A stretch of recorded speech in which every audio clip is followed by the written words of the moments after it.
And we're live. Welcome, everybody, to the Lakers Lounge. I am Anthony Irwin. As part of tonight's conversation, if anybody says anything that I disagree with, I am kicking them off. Is that okay? Is that all right? No, yeah, kick me off so I can go watch the Niners. As opposed to having to watch it through the door with everybody. I can't put it on the TV next to me because it is the Thursday night, the platform that shall remain nameless. It's not on regular TV, so I don't have that. This is not a smart TV in my guest room. They make dumb TV still? I mean, this TV, I wouldn't call it new necessarily. The one that's in my guest room, Yeah. I would not call it a new television. I have a flat screen and I was trying to put on like a Lakers Pistons game and it just crashed. I'm serious. The Vizio TV just started flickering. I don't know what to do. Doing you a favor. I really don't know what to do. I've never had a TV break. I brought this like. I thought you were going to say I've never had a TV before. I was like... It just started flickering. Like I don't know what to do. It broke. I had to rewatch the games on the computer. It's been rough. This is going to be the thing that actually breaks Raj, and so he won't rewatch games. TVs are cheap. Be the thing. Like this, I feel like TVs are like pretty easy to come by. There's a bunch of like brands that make cheaper TVs that cheaper TVs are not expensive any longer. No. Yeah, like especially smart TVs. Like you can go pick up a 50-incher for like or 55-incher for a few $100. Like it's not.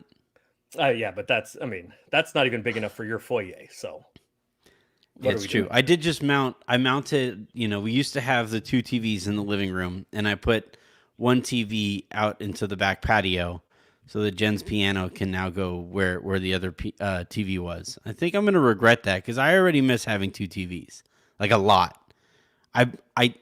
Cocomelon, Netflix. What is that? Can we get Netflix to give Cocomelon the Musk treatment? Like we just gotta get it up out of there. What is like this is just awful. Yeah, what's Cocomelon? You guys don't have kids.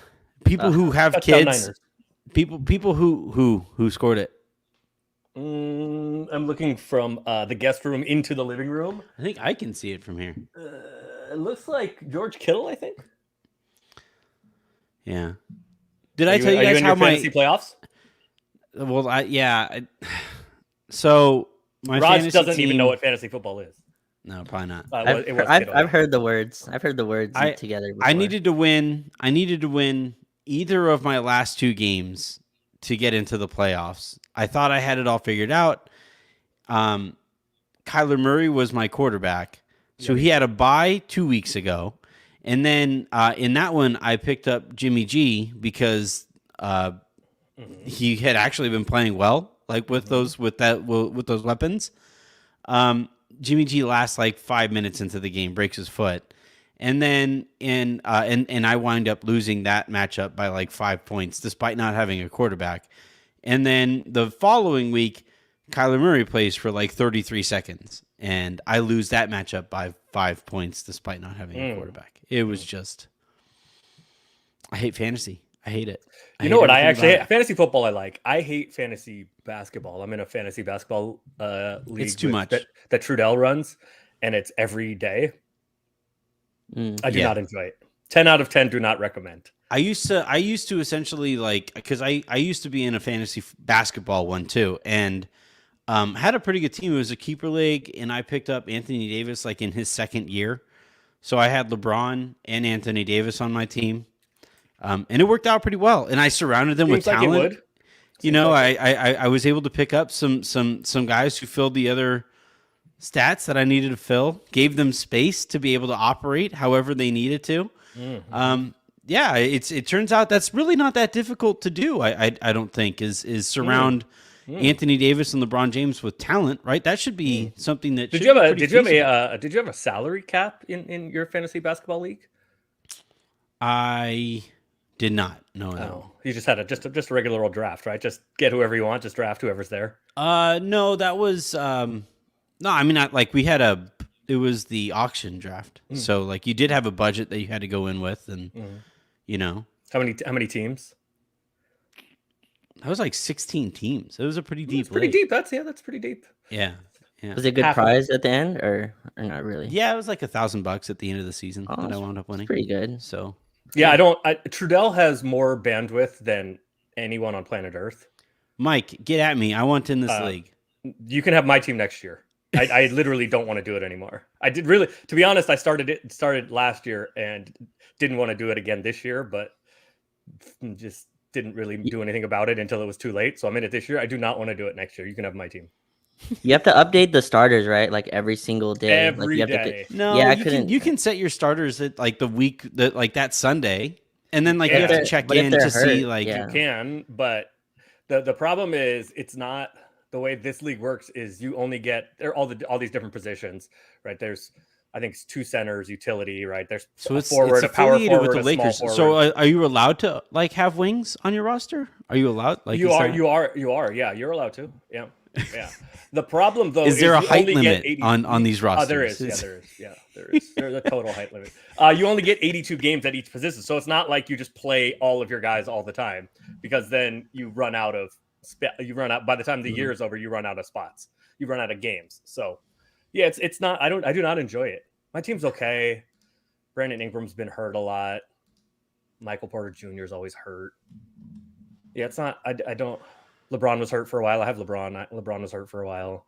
Devin Booker's been hurt a lot. It's not. I do not enjoy it. Well, that's the thing. I think that would drive me the most insane in fantasy basketball is like back when I played. Wow, I sounded old. Back in my day. Back in my day.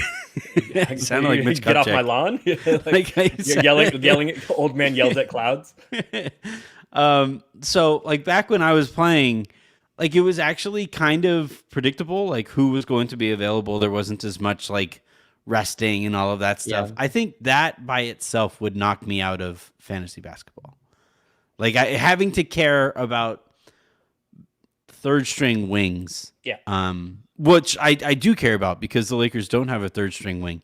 But like it's something that I couldn't deal with in that regard. I wouldn't want to It's also care about like that. again, True just has the most bandwidth for if you go on like on a team flight, Trudell will listen to a podcast at 2 times speed. He'll be watching something on his phone. He'll be watching a game on his iPad. He's got League Pass. He's watching the game on his iPad, and he is also like writing an article for .com, and he can do all of this at the same time. It is truly incredible. Plus, he has the bandwidth to make all these changes to his fantasy team every day. And when like he also remembers, he'll notice like when Anthony Davis the other day was played, what did he play, 8 minutes or something, and wasn't feeling well. It's like by the time Anthony Davis had gotten back to the locker room, he had already picked up Thomas Bryant. He's like, oh, Thomas Bryant. Tomorrow, Thomas Bryant, or whatever the next game is. I think that's insider trading. I Thomas think Bryant, that's. right?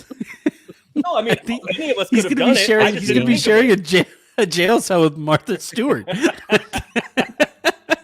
That's funny. Anyway, shout out True. Shout out True and all of his bandwidth. Yeah, it's like because Trudell is also a Vikings fan, so every so often we'll is a Vikings fan, Yes, he is, yeah. and so every so often I'll he and I've been texting throughout the season, and neither he or I believe in the Vikings. Like we just all Is it year. the it's Vikings, just or been- is it your quarterback? It's the Vikings. We both think they're frauds. They are frauds, but is it Yeah. because of your quarterback? Kirk hasn't been that bad this year. I think the defense is No, pretty but then bad. He's a fraud. He's not. Bad. Yeah, I mean, he's a like fraud. he's not Jimmy somebody G. I trust. He's Like Jimmy G. He's like, but you just know he's gonna play. I think he's a make little that one better play than- that's gonna lose it. I think He's he's a better little than better Jimmy than Jimmy. He is, I think but he's it's a the little same better than kind of Jimmy. thing. But you like, just, that one play is coming where he's not going to be good enough, yeah, or he'll make that one mistake that costs you it's the game. plays that he can't make. Like the thing that drives me crazy about Kirk is, and like this is the case for like all stationary quarterbacks, is like you'll see opportunities for them to run, and they'll just stand there, and I'm just like, fucking move! Like He can't.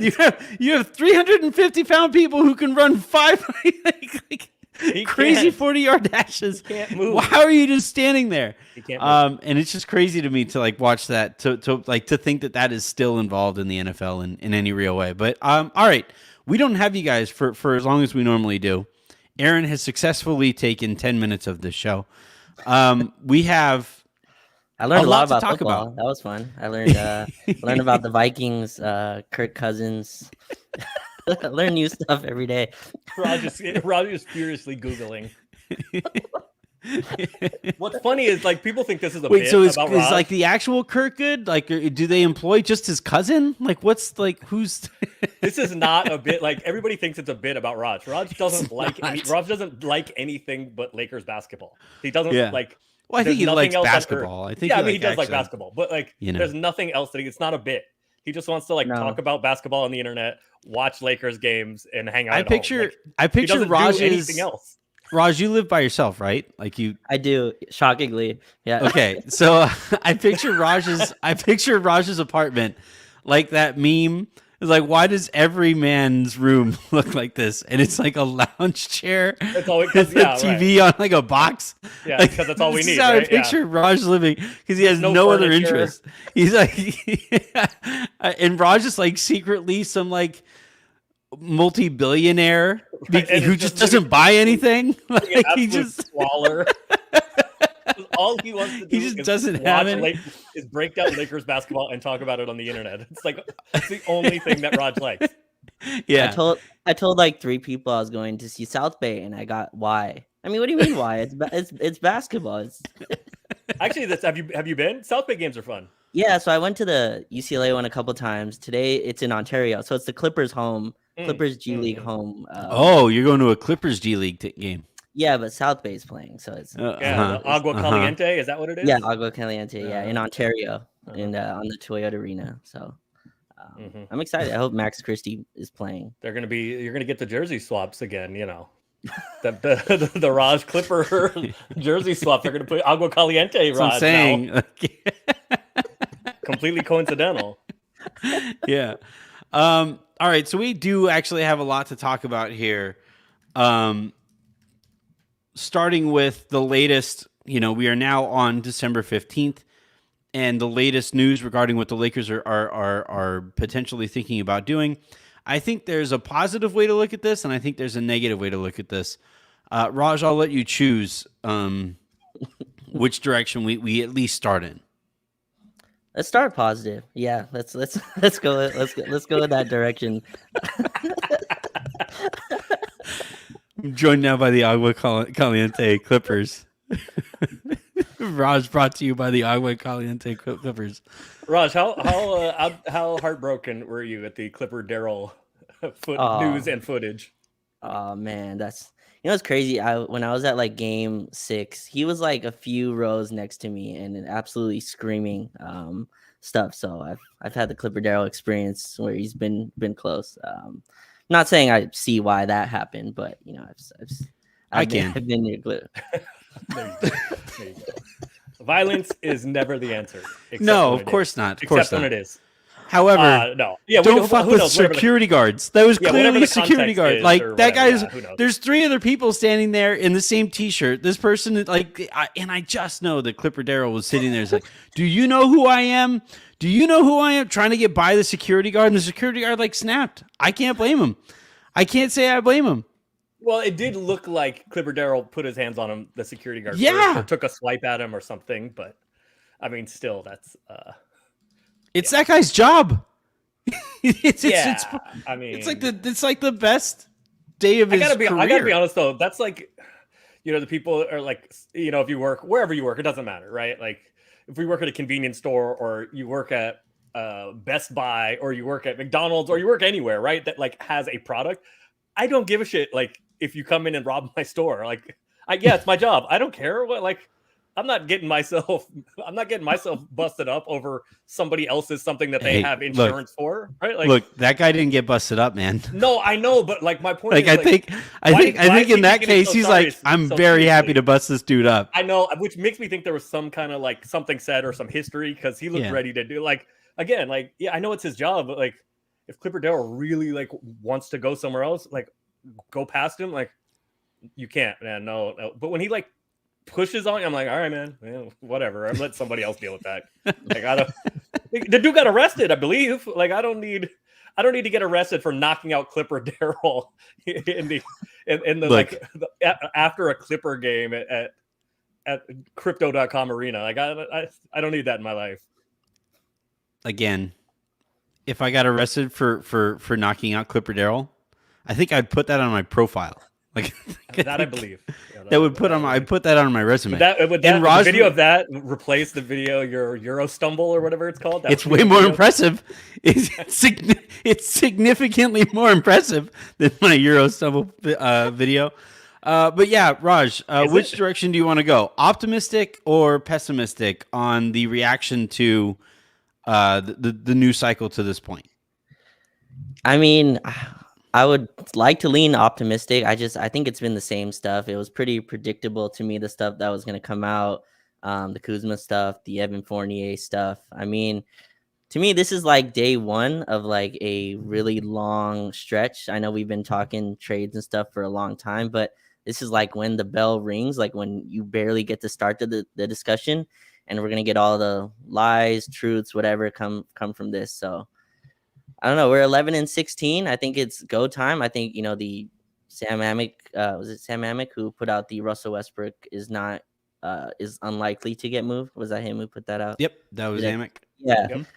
I mean, Russell, I think that's kind of what the Lakers wanted, right? You had like the narrative story that they wanted out. Aaron, you can speak more to this than anyone, but like I'm thinking like what they wanted out was like, yeah, Russell Westbrook has played to enough where we're no longer desperate. I don't know if other teams feel that way, but I think that's like what the Lakers wanted. And I think at least Russ's production, you can kind of try and sell that story. I still think there's a lot of like our record and, he's coming off the bench. All that stuff to me is a lot louder, but I think we're going to start getting sold stories. And that's the optimistic point of view is like the Lakers at least feel like they, can go into discussions with some backbone with not being as tied to or being as desperate. I don't know. I think it's okay.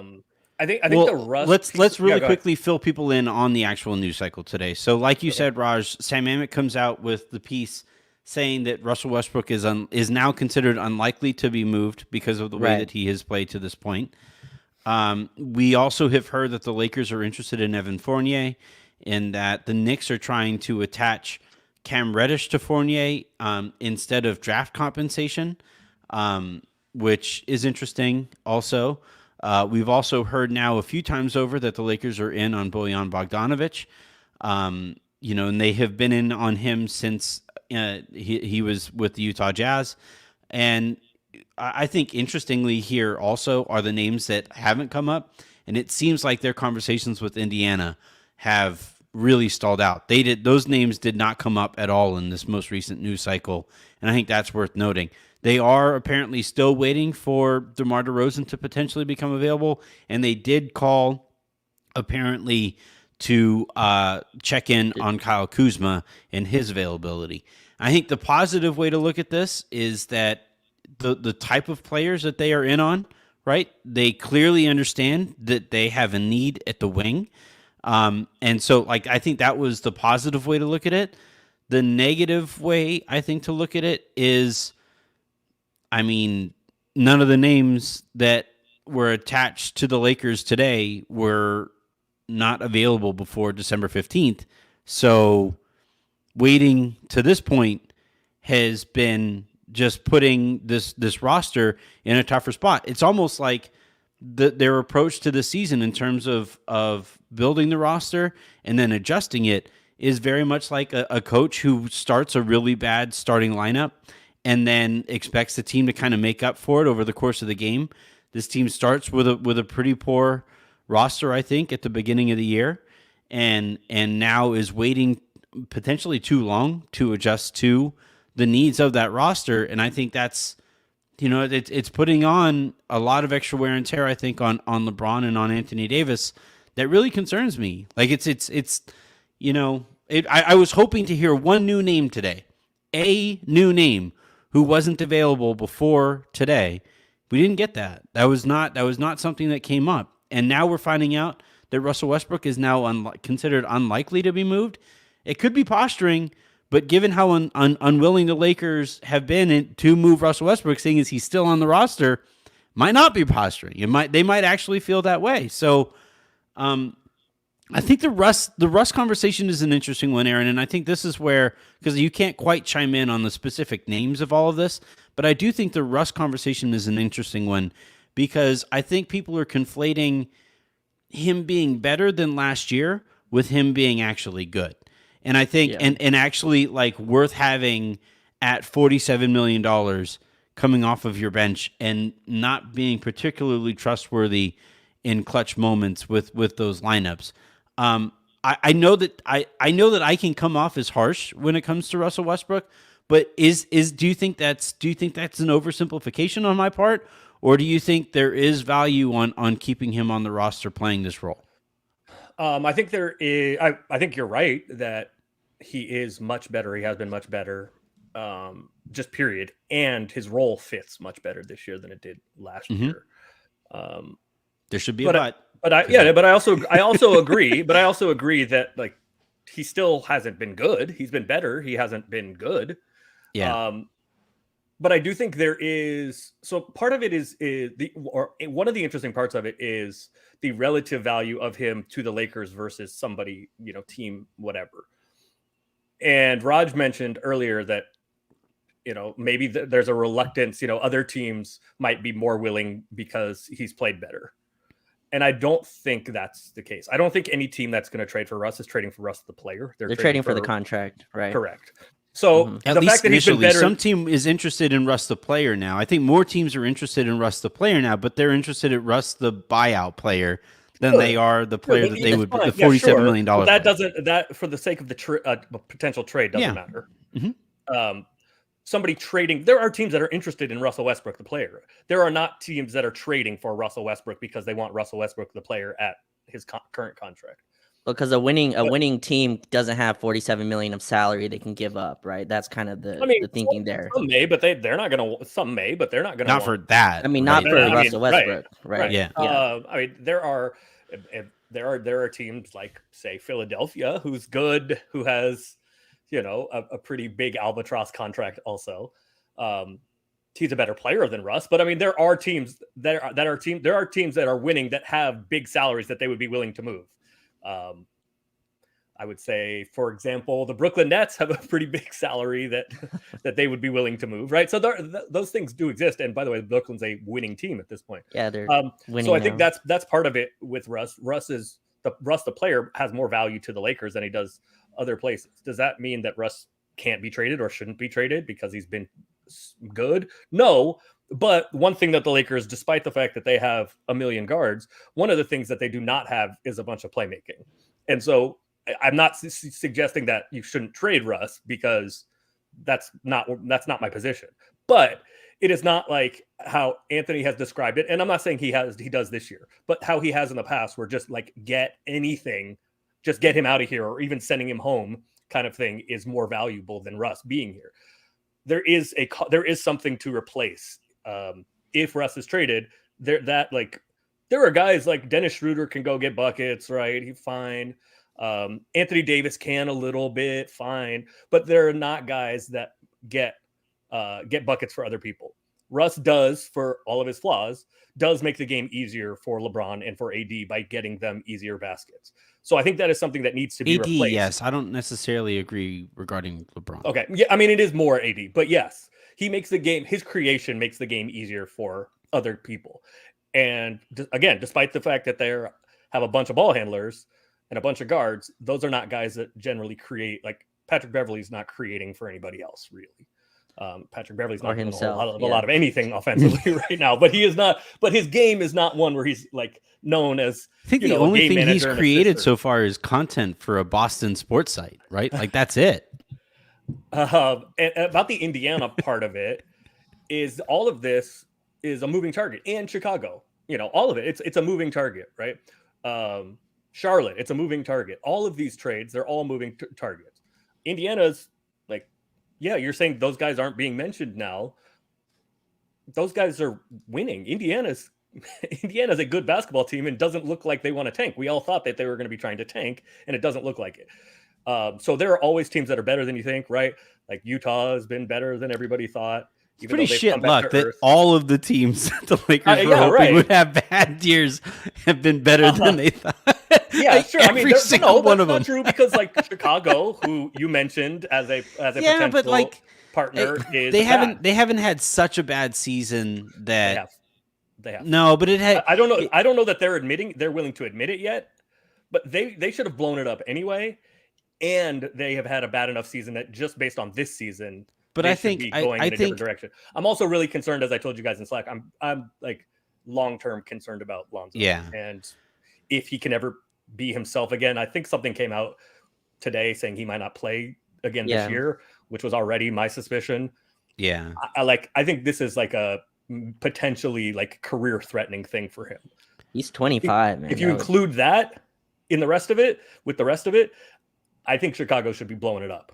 They haven't admitted it yet, but they have been that bad this year. Yeah, but like they haven't had it. They haven't bad. had it so bad. Like they've been fairly competitive. They've lost a lot in the clutch. They haven't been so bad that ownership is like, wait, because their ownership sucks. Like we can be Jerry Reinsdorf sucks at this, right? As an owner, I can actually say this. And they haven't been so bad that Jerry Reinsdorf is like, well, my goal is out of reach. And his goal is to get into the playoffs and get a couple home games of playoff revenue. And then everything from there is kind of candy, is house money, I guess, from that point on. And I don't think they've had such a bad season that a play-in game or a first-round playoff game are completely out of reach if they don't just kind of figure a couple things out. I mean, they're awful. They're awful. But they've been bad in the clutch, right? Like it's kind of like the Lakers. Like they've had a very similar season to the Lakers, where it's a bad roster and they're bad in the clutch, and that's a really bad combination because you're playing a lot of close games and you aren't good in those close games. Therefore, you lose those close games. So I'm not going to go so far as to say that I completely disagree with you, Aaron, that they haven't had, they've clearly had a really bad season in Chicago. I just don't know if it's bad enough that their ownership will actually blow it up and tank, because that's revenue that he doesn't want to miss out on. And the other problem is, I think they had their terrible trade to get Vooch. I think it's this pick this year is one of the top four protected. And so, but yeah, my point is that they're running out of time to be bad enough to have a good shot at being right. There's Houston's been winning a bunch of games, but like Houston and Orlando, Detroit, etc., even Charlotte, like there's teams with 7 wins. They start racking up a few more wins here. Chicago does they have 11 now. I think they have the same record as the Lakers. 11 wins, that starts to look like, we're going to lose our pick. So if they are going to do something, it probably behooves them to do so quickly. So they've both been terrible and also might win too much. They are. Chicago is terrible, but they might win too much to get them down at the level with the teams that are have been actively trying to lose since the beginning, is my point. Yeah, the problem is that the lottery odds are so flat at this point that like I don't know if like anybody feels confident losing enough to ensure yourself those odds. Yeah. And that's and look, that's how that was intended to work. I've been pretty hard on actively trying to lose. Well, sure, yeah. You watch the Lakers in clutch moments, and I have my questions too. Well, that's where I kind of wanted to move like this conversation, because Anthony, me and you talked about this after the space, but Aaron, I'm interested. Yeah. Like you hear this term, save coaches from themselves, and I don't think this is I don't think this is blaming Darvin Ham, but I think this is like the biggest. He deserves some blame. I think he deserves some blame. No, for sure. I just mean in this terms. I think the biggest elephant in the room, and the way that every one of these conversations should be centered on, is our closing lineups. We are 4-9, I believe now, in games decided within 5 points. A lot of those games are with AD playing. We have the worst net rating. We're -30. Let's see. I have the numbers pulled up here. We're -35.2 in the final 5 minutes of games. We have the worst offense, and we are 27th in defense in that time. And I don't think that's a trend anymore. And I get Darvin Ham was brought here. Russ is coming off. It is a trend. It's not a blip anymore. Yeah, you think it is a trend? Yeah. I mean, it is a trend. Sorry. You don't think it's a coincidence? No, not a coincidence. Not a coincidence. But I think like that's where we're really losing games. And my question is, like, I get Russ is coming off the bench, but if it's just ceremonial reasons and he's still closing a bunch of these games, didn't play in Detroit, Yeah, but I mean, he played sat last the whole night against Boston, set the whole fourth in Detroit, but played the whole in Boston, played in all these other games. Can you close with Russ on the floor? That's my, like, with the roster constructed, can you close and will you win enough to, I guess, be anywhere in the 8 to 9 range? And that's to me where the urgency should be here. And it's not like Russ's fault and sense. It's not Darvin Ham. It's just like, I don't think Darvin Ham, because you talked about it, Russ's playmaking, but that's happening in like quarters 2 and 3, right? That's kind of when the game is flowing. It's a fast pace. It's a transition game. But Darvin Ham can't be like, he's also playing against other teams' backups at that time too. exactly. But Darvin Ham can't go up to Russ and be like, it doesn't matter how well you play in quarters 2 and 3, you're not closing the game. It's not a conversation you can have. That right? That, like, it's not a real. No, I mean, I think he can have that. I don't know that he's going to. If you're asking me what I would do, no, I don't. I think it would be rare that I would close with Russ. But even how well he plays during the game, like even if I mean, he's there's reason Well, why- I think you can start those clutch minutes. Like if he's playing well, you start those clutch minutes with Russ out there. But as soon as he starts doing bad Russ things, that's where you get him out. So, I heard a really good description of Russ, and I want to bring it up. And this is why it's probably difficult for Darvin to have those thoughts about how well he's playing, right? Like basing it on how well he's playing. And I agree that you kind of have to. But do you guys know Claire that writes for Guardian? So she, I think it's Claire MPLS, I believe is her Twitter handle. She described Russ, in my opinion, really well, which is he always makes like these he puts himself in terrible positions and is a really bad decision maker. He makes really bad decisions. He's just so good that it works a bunch of the time. Mm-hmm. So right. The fact that he's going to do those things all the time and still have it work sometimes makes it hard for me to trust based on how he's playing earlier in the game, because that just means that those bad decisions he's getting himself out of it because he's so good more often. And that isn't really sustainable. I wouldn't play Russ to close games generally. As a general rule, I would not. But, and even with the starting lineup, right, that people do not love Darvin's starting group. No. Playing the 3 small guys together. I think that part of that defend it, Aaron. You're about to get that guy in your mentions again. No, he actually said something really nice to me, and he took Anthony Irwin Stan off of his bio. He actually said something very nice to me. You're dead to me. Whoever this person is. So I wouldn't, but I think part of this is like Darvin Ham. He's never been a head coach before, right? Part of it is like getting that feel for lineups, who you trust, right? And every coach does. Every coach has blind spots. They all do, right? For Vogel, we used to also always talk about him playing Avery Bradley too much, right? That's coaches have guys they trust. Coaches have blind spots. I don't think, to be honest, for me, I don't think the late game stuff is a lineup issue as much as it is like an execution and approach issue. But they're connected. That Darvin has more control over, but right, like your best players, and in this case LeBron, is going to do what he is most comfortable with, and he is going to slow the game down, play half court basketball. The Lakers, I believe, lead the NBA in pace, except they play at a snail's pace in the crunch time because it's all LeBron. It's 100% LeBron. That's what most teams do, though, right? The game slows down, and I feel like we put more roadblocks. Like, obviously, LeBron has to be better, but like I've seen this movie 500 times where the other team comes out of the timeout. We're up 13. Boston comes out of the timeout, and they put Luke Cornett on Russell Westbrook. They deny AD the basketball, and then they just park his man, and then obviously they guard Russ like the Lakers guarded Russ in the bubble.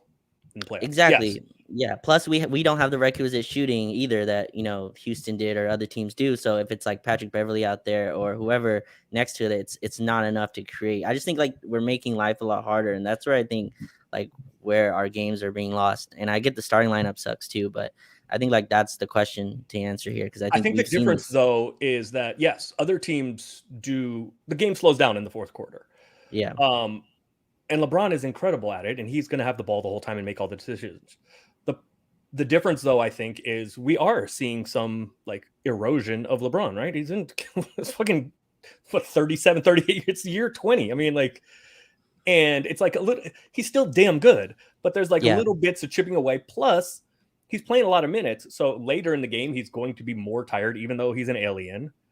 He's maybe 95% of himself physically, and he's tired. And so he starts settling for jump shots that are not going in right now.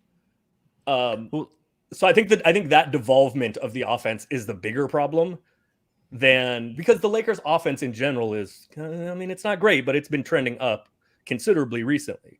I think that has to do with, I think that is the major cause for why the crunch time stuff has struggled. The issue to me is that, like, the margins on the Lakers are already razor thin, right? Mhm. And every time the Lakers look like they're playing well, you look up at the score and you're like, man, you're only up 7? And then every time they're playing poorly, you're like, holy shit, how did they go down by 13 in 2.5 minutes? And I think, like, that's a result of, you know, again, and I'm gonna have to start finding new ways to say flawed roster, right? but like I think when a coach is forced into, you know, some of the bad lineups that he's playing, and there's also locker room politics that go on as well, and he has his own preferences as well. Like there's all these issues that kind of come to the forefront, and when the Lakers are not operating at their absolute optimal level, they are a bad basketball team. You know, at their best, they're pretty good. They're pretty good to good. But I think at their worst, or at their, not even worst, but like at their just slightly below their average, it can be devastating to your chances of winning basketball games. And I think this is why, you know, back when they won the championship in 2020, I could whine and cry and bitch and moan about the starting lineup back then, but that was like the best team in the NBA that year, and you have enough margins to get away with playing JaVale McGee early in games, and you have the margins to get away with regular season Rondo, who, by the way, was bad that year until the bubble started. Not in the bubble. Yeah. but with this team, and over the last couple of years, the last few years, really, like, the margins have really shrunk, and I don't think the Lakers have reacted properly to those margins shrinking. And the margins shrink because LeBron's slippage. The margins shrank because before this year, Anthony Davis didn't look like this version of Anthony Davis.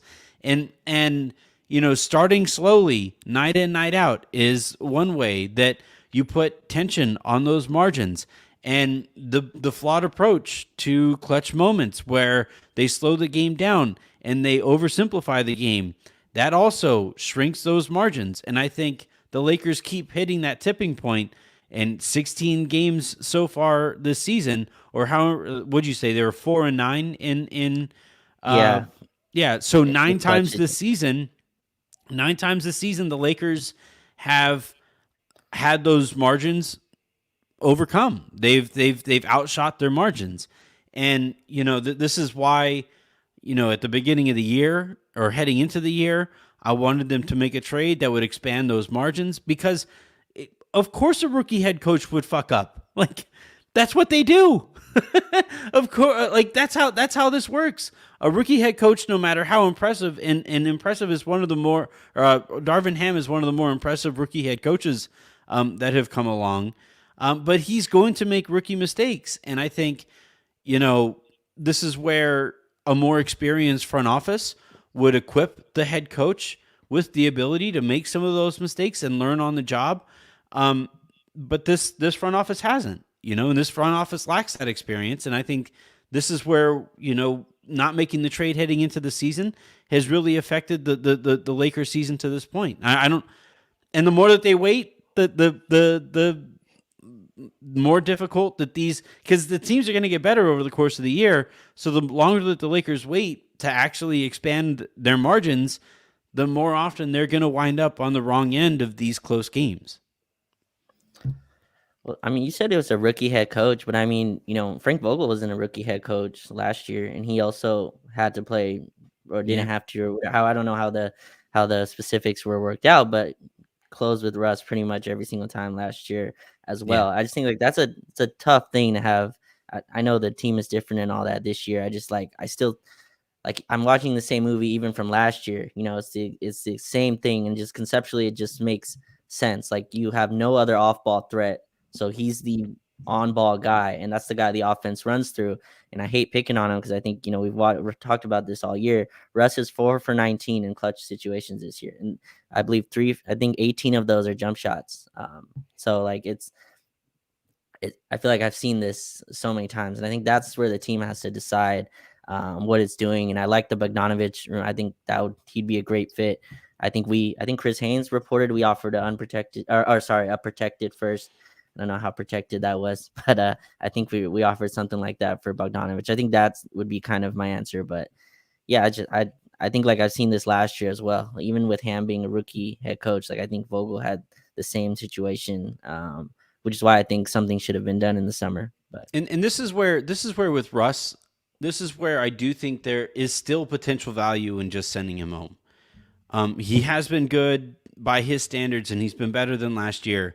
But not having him available in any of those moments, I think would benefit Darvin Ham. Like not allowing Darvin to go to that as an option, because I don't think the Lakers, like if you essentially just move Schroeder into the role that Russ is playing, and you relied more heavily on Reeves and on Troy Brown and Juan Toscano Anderson if he's ever healthy. Like and if you go bigger and you play with Wenyen Gabriel and Anthony Davis at the same time, like I think there are ways that the Lakers can rely less on the guards that they have so far this year. And like if you just don't give Darvin that option to go to clutch, I do think the Lakers would improve in the clutch. I don't it's not something that I expect everybody to just agree with. And I understand, especially like Russ stands, like I'm already prepared for how this is going to go in my mentions. But I do think that like again, like I said a second ago, a more experienced front office, a front office that is more in lockstep with their head coach would protect the head coach from himself. And we used to see this all the time where like, a coach has a favorite player of theirs and the team makes an acquisition at that player's position. That means that player can't play as much anymore.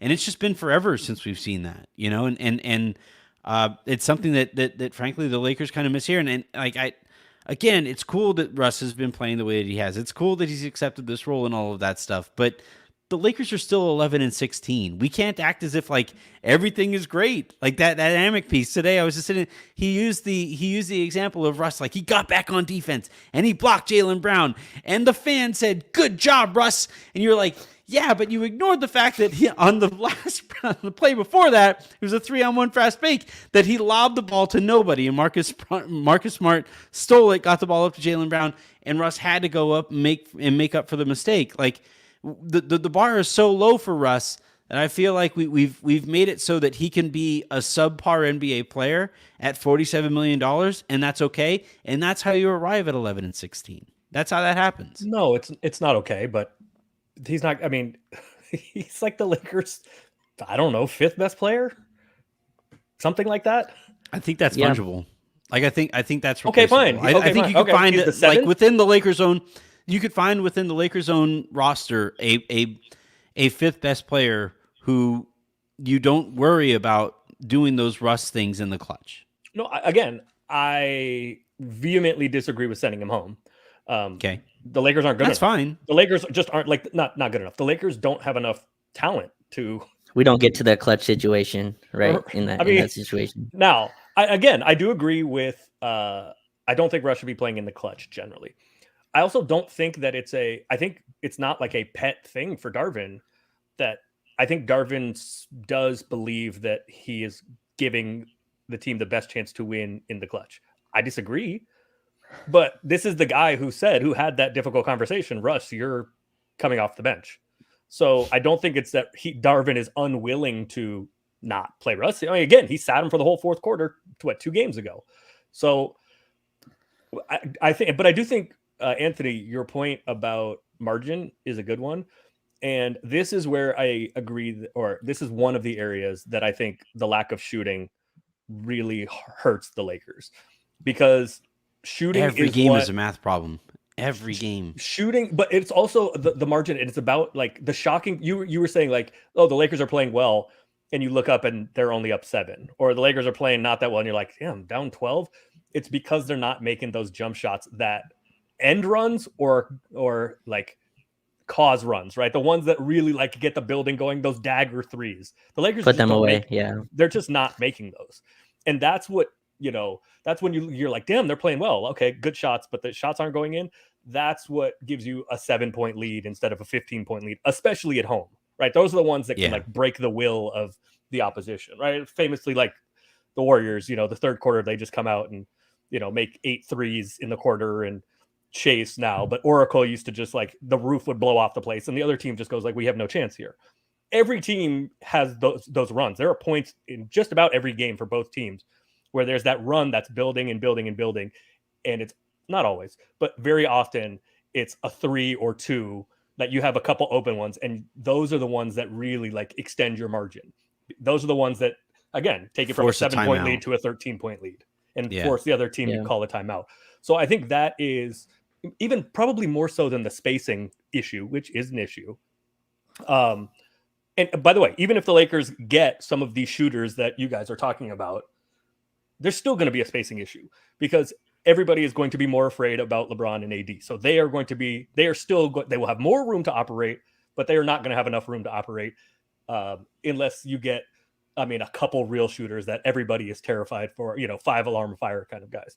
So I think the biggest reason, the shooting thing, I think that speaks to the margin thing and the like pressing leads and breaking the will of the opposition or ending runs from the other team, like, all right, they just made a couple buckets in a row. We're not doing much. All right, somebody go. We need a 3 here to kind of just calm everything down. I think that's where one of the areas the shooting is really like it's difficult not having the shooting.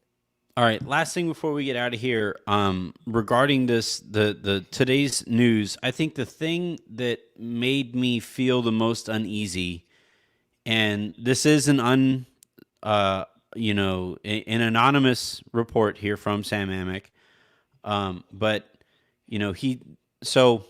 backstory on this is that the Lakers had reportedly had a trade get to the 1-yard line with the Indiana Pacers for Buddy Hield and Miles Turner. And in Amick's report, he says that Jeannie Buss was reluctant to move Russell Westbrook this offseason, for fear that he would do what he's doing here with the Lakers this season. And, when you hear about a trade, get to the 1-yard line, and then not happen, oftentimes the only thing that can stop something at the 1-yard line, and by the way, Raj, this means it's like about to happen. I know you're not really a football guy. But I've heard of that. Yeah. It means it's about to cross the goal line. But the only thing that can stop a trade at the 1-yard line is often ownership. And this is the part, like, look, it is within Jeannie's right. It is her call. She has final say on these moves, and that is the position and the power that she holds and wields. However, that is not the way that she has said that she wants to hold and wield that power. And at a time where there is so much ambiguity as it pertains to the Lakers and the way that they operate, where it's Rob Pelinka is your president of basketball operations, there is still no general manager, and there isn't an assistant. There might be vice president. No, I guess Rob is the vice president of basketball operations. There is no GM. To my point, there was a leak last season. There are people within the Lakers organization who don't know what Linda Rambis does, right? And there's all this ambiguity over how the Lakers operate. And this is the kind of thing where, look, the end result, people can say and they can feel however they want to feel about whether the Lakers should offer up 2 first-rounders for Miles Turner and Buddy Hield. And people can feel however they feel about whether they should trade they should trade Russell Westbrook given the way that he has played so far this year. That's all, I think, beside the point. I think that kind of misses the point. To me, the concern here is that we just don't know how this stuff goes. And if Jeannie, who has claimed to this point, or has claimed very loudly to want nothing to do with basketball decisions and stays out of those operations, if she is scuttling trades there at the very end of this thing, where it's at the 1 yard line and these things aren't happening, then that's a very different relationship. And now we have to be now Jeannie puts herself under the microscope for her basketball acumen, and that's not something that I think she wants. I don't think that's attention that she wants. Didn't happen. Can we move on now? I mean, Okay. Sam's really good. Sam's really good, right? And he's a really good reporter. I don't know who his source is. I don't know who he talked to, but it didn't happen. Okay. Or I would be incredibly shocked if it happened. But like, Anthony, if the notion, is this what you meant by learning how the sausage is made? Is this what you meant a week ago? yeah. After the show, I told was it during the show or after It the was show? during the show. It was during the show. Yeah, I think I said to Edwin and Raj, I was like, I was a bigger fan before, because eventually you learn how the sausage is made and it turns you off to the sport. But yeah, I just want to sit in the dining table. Yeah, I'm good. just give me my sausage. Just bring it to me when it's ready. Give me my sausage with my broken TV in my one chair in my house. I'm But- civil, I'm Well, civil so man. the reason why like- but- the reason why I say that is twofold. She doesn't. I mean, yes, obviously, like every governor of a team has final approval. Like it can't a trade cannot happen without their approval. But a trade is not getting to the 1 yard line without like Jeannie being a part of it, like being kept So up is to it date like on a what's going on. 5? No. She doesn't, in my experience, she doesn't like, I wouldn't say meddle in trades, right? But she knows what's going on. Rob is telling her the conversations that he's having. She's not like throwing out ideas, but he is coming to her during the process and telling her where things stand. So anything like that is not getting to the 1 yard line and then having her say, no, we're not doing this. Is there like a Because first and she's goal? she's involved from the 50 yard line on, I guess, let's say, to use the football It's analogy. pretty far that back, Rod- man. that For Rod- s- she knows, yes, she is being kept up to date on what is going on. That's the first reason I say it didn't happen.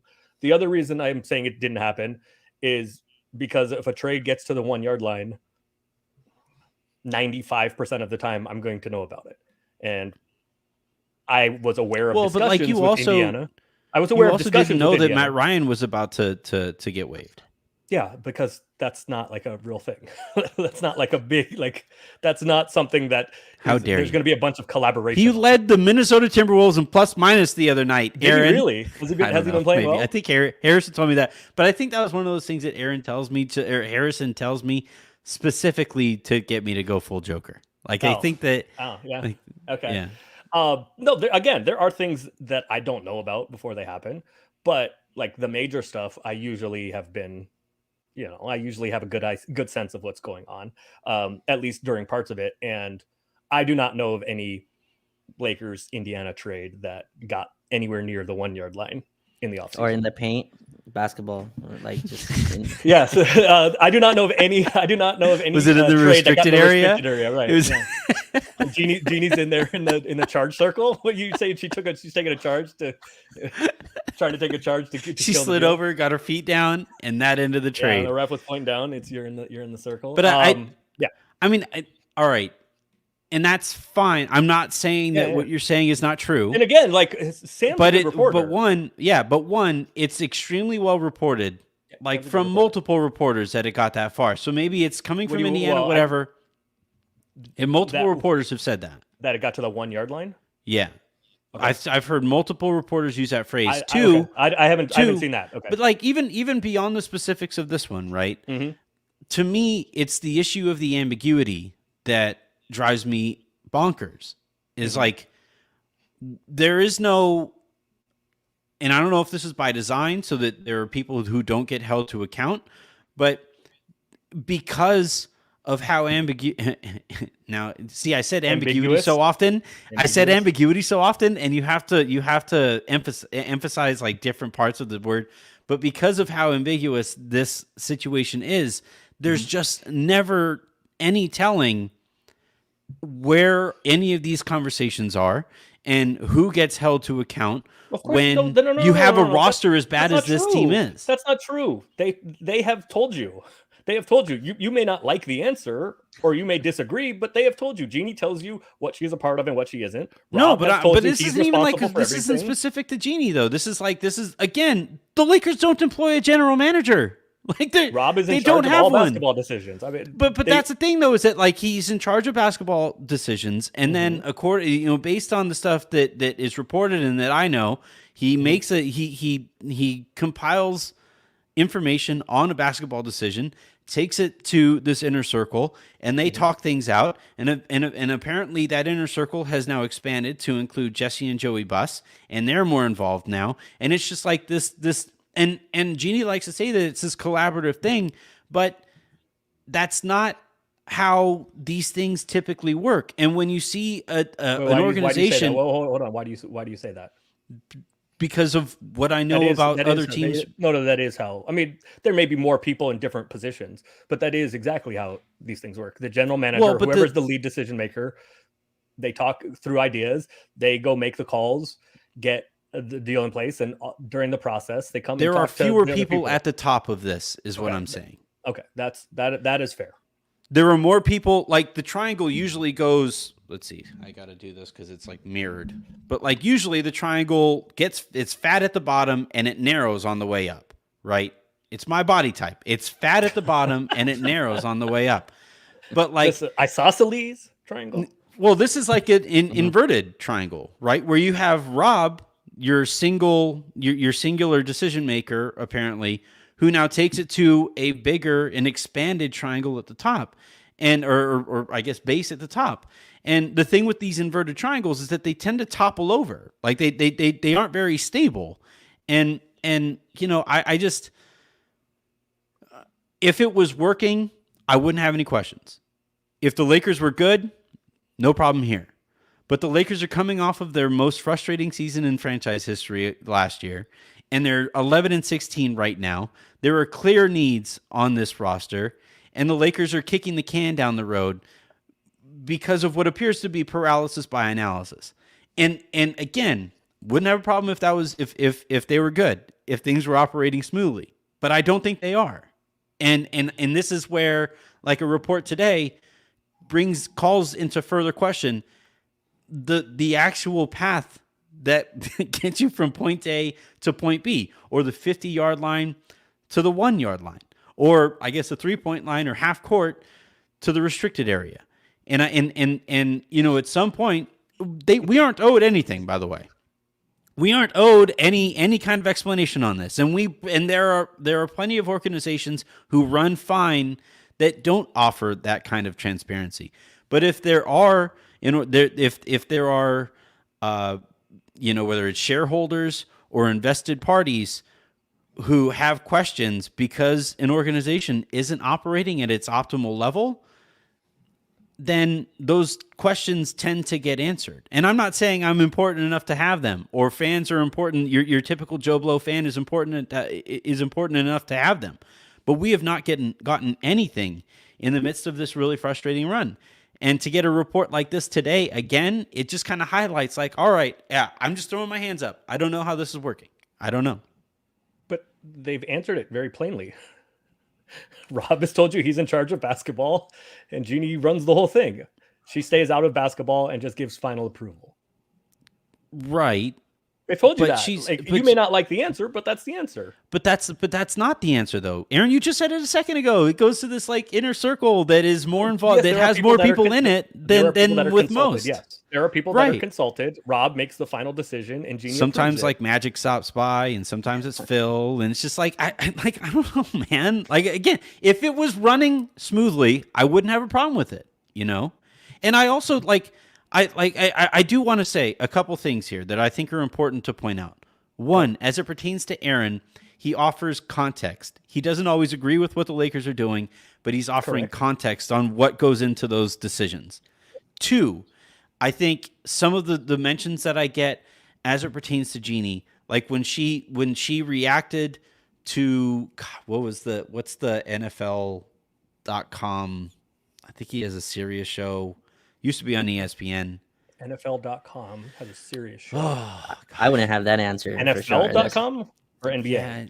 No, NFL. Like he used to be with the ESPN, and then now he's just does NFL stuff. Okay. Anyway, Jeannie was on that show. Oh, you're talking and- about Rich Eisen.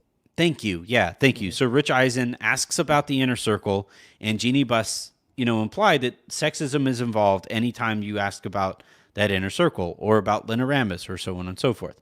And I understand where she's coming from on that because she does receive a shit ton of sexism and has been fighting sexism sometimes from her own family to get to where she is right now. So I understand where that is coming from. And I think those two things are important to point out, that like we can Aaron and I can have a back and forth about this, and you might not like what Aaron is saying, but that is still viable and important information that he's providing.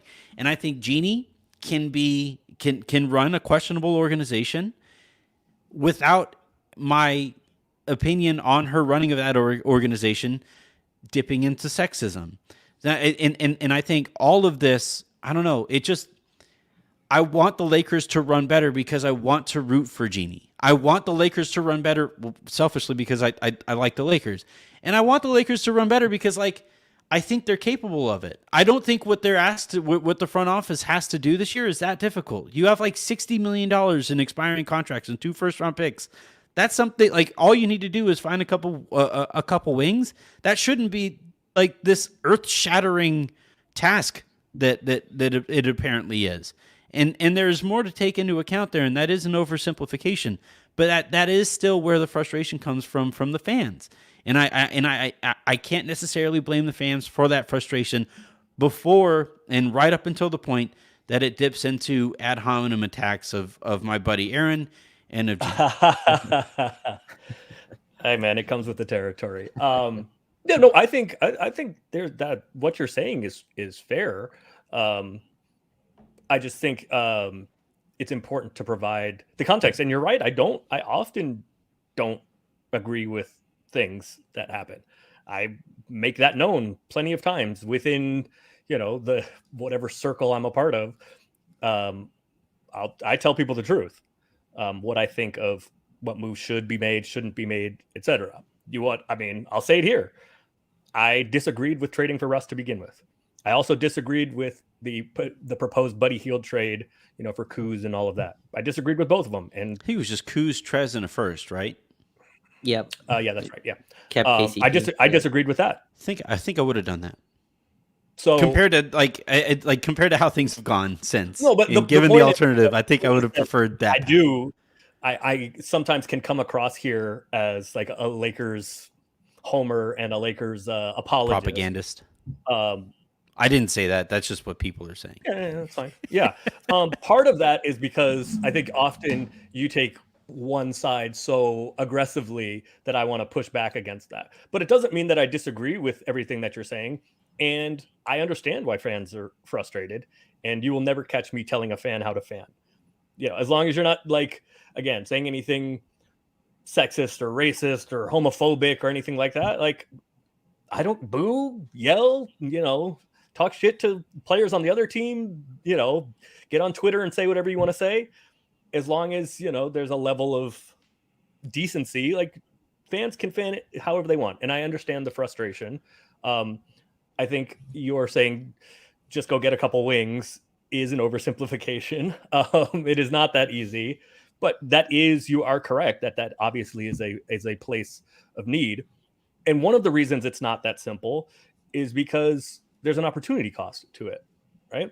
Just go get, whatever, take 2 of the names that you guys mentioned earlier, just go get 2 of those guys. Okay. Is that the best thing that's going to be available, right? There's the question about Indiana over the summer. Okay. Would that be the best option? Maybe there's a better option coming. I mean, these are all things that you have to weigh. I'm not suggesting that there is. And I do understand the frustration and why it feels like kicking the can down the road. Can we just say that, if DeMar DeRozan is the quote unquote better option available down the road, he's not, right? Well, why do you think that's the only one? Well, I'm just saying that, if that's somebody that is being waited for, he's not worth the wait. I don't think he's a proper fit right now. I mean, I- y'all were real upset with me last year when when DeMar was kicking everybody's ass.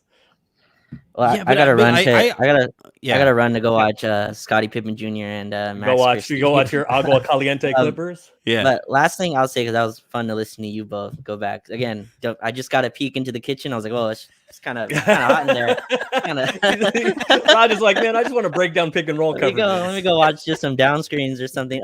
But I think the like main question this should like surround on is like, do they believe, you don't have to answer this, Aaron, but like, do they believe that LeBron and AD are good enough to win a title as your two best players? Like that is like, that's what this season to me should be surrounded on. LeBron will be in year 21 next season, 39, next year. I think like you, Anthony, I think you named this kicking the can down the road. You don't know if there's a road there, like I don't know if there's a road there. I know that AD might be there. Like, I don't know what the road looks like. Yeah. I know what this year looks like. I know what AD looks like. I know what we're getting at least from LeBron in terms of like what he can be. I think like that Celtics third quarter, that fourth quarter against the Bucks, like there's those flashes. There's like, okay, get this guy into that spot. Can he be good enough? Does the team believe that? I don't know. I don't know. I'm not gonna. I won't. I do think they can be the two best players on a championship team, and my sense is that is the prevailing thought. That yes. Now I've said before that whatever we think of, Anthony Davis has been an absolute monster this year, and LeBron's still damn good. The what is it? I think it was the Ringer released their rankings and had him 8th and 9th in the league. 8 and 9. Yeah. Fine. Like if that's a little low, a little high, if you have two guys in that area, I feel like that can win a title. However, as you've seen, like, with last year's Warriors or Milwaukee the year before that, or the Lakers the year before that, like the 3 through whatever really matters. And the Lakers probably have the worst 3 through whatever in the league.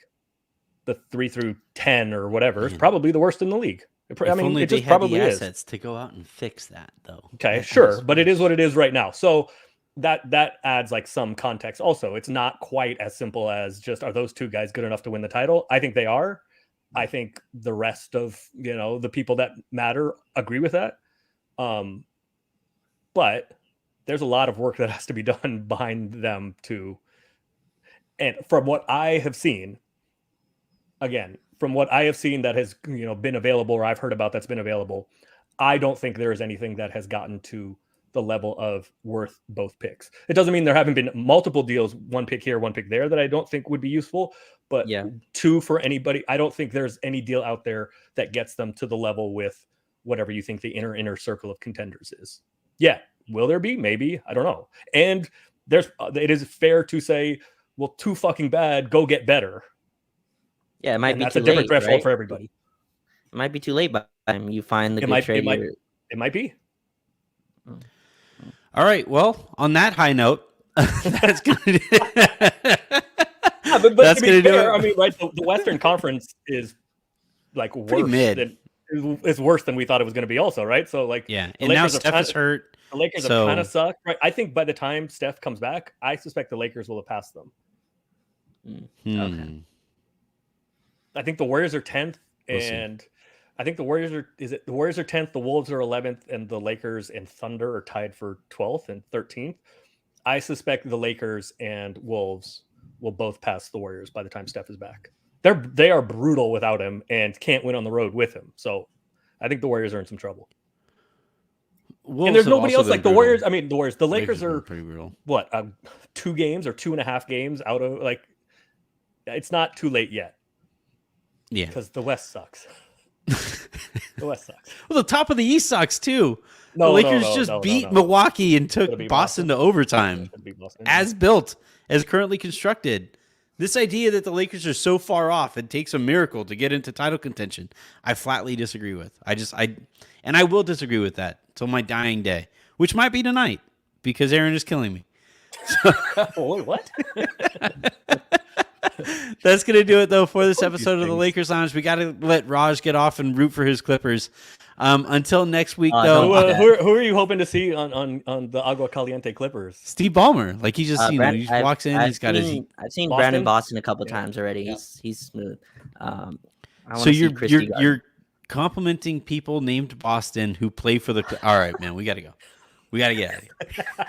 Talk to you all next week.